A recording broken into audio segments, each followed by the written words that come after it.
కర్నూలులో international youth cultural festival నిర్వహించారు. ఈ వేడుకలను మాజీ మంత్రి టీజీ వెంకటేష్ ప్రారంభించారు. టీజీవీ ఫైన్ ఆర్ట్స్ ప్రథమ వార్షికోత్సవాన్ని పురస్కరించుకుని ఈ యూత్ ఫెస్టివల్ను ఏర్పాటు చేశారు. ఈ వేడుకల్లో 5 దేశాలు 20 రాష్ట్రాల నుంచి ప్రతినిధులు కళాకారులు హాజరయ్యారు. కళలను కళాకారులను ప్రోత్సహించడానికి ఇలాంటి కార్యక్రమాలు ఎంతో ఉపయోగపడుతుందని టీజీ వెంకటేష్ అన్నారు. నృత్య కళ అంటే ఇప్పుడు నేను ఒక చెప్పటం ఏమంటే ప్రపంచంలో ఏ భాష నేర్చుకున్నా అందరికీ అర్థమయ్యే భాష నృత్యము రకరకాల నృత్యాలు ఉన్నాయి. మన కంట్రీలోనే 1000 కొద్ది నృత్యాలు చేసే కల్చర్ ఏర్పడ్డది. ట్రైబల్ నృత్యాలు వేరే ఉంటాయి, విలేజ్ నృత్యాలు వేరే ఉంటాయి, తెలంగాణది వేరే ఉంటుంది, ఆంధ్రాది వేరే ఉంటుంది, తమిళనాడు వేరే ఉంటుంది, మళ్ళీ within Telangana, within Andhra, within Tamil Nadu మళ్ళీ ఎన్నో ఉంటాయి. ఇలాంటి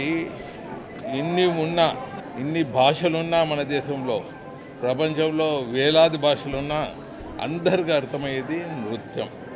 సో అటువంటి నృత్య కార్యక్రమాలని కొన్ని సంవత్సరాలుగా, కొన్ని డికేట్స్గా మా సంస్థలు ప్రోత్సహిస్తూ ఉన్నది. అందులో భాగంగా ఈరోజు భార్గవ గారు వారి మిత్రుల సహకారంతో ప్రోత్సహించిన వాళ్ళం అవుతామని, మన తెలుగు రాష్ట్రాల్లో ఇటువంటి కల్చర్ని డెవలప్ చేసేదానికి అవకాశం ఉంటుందని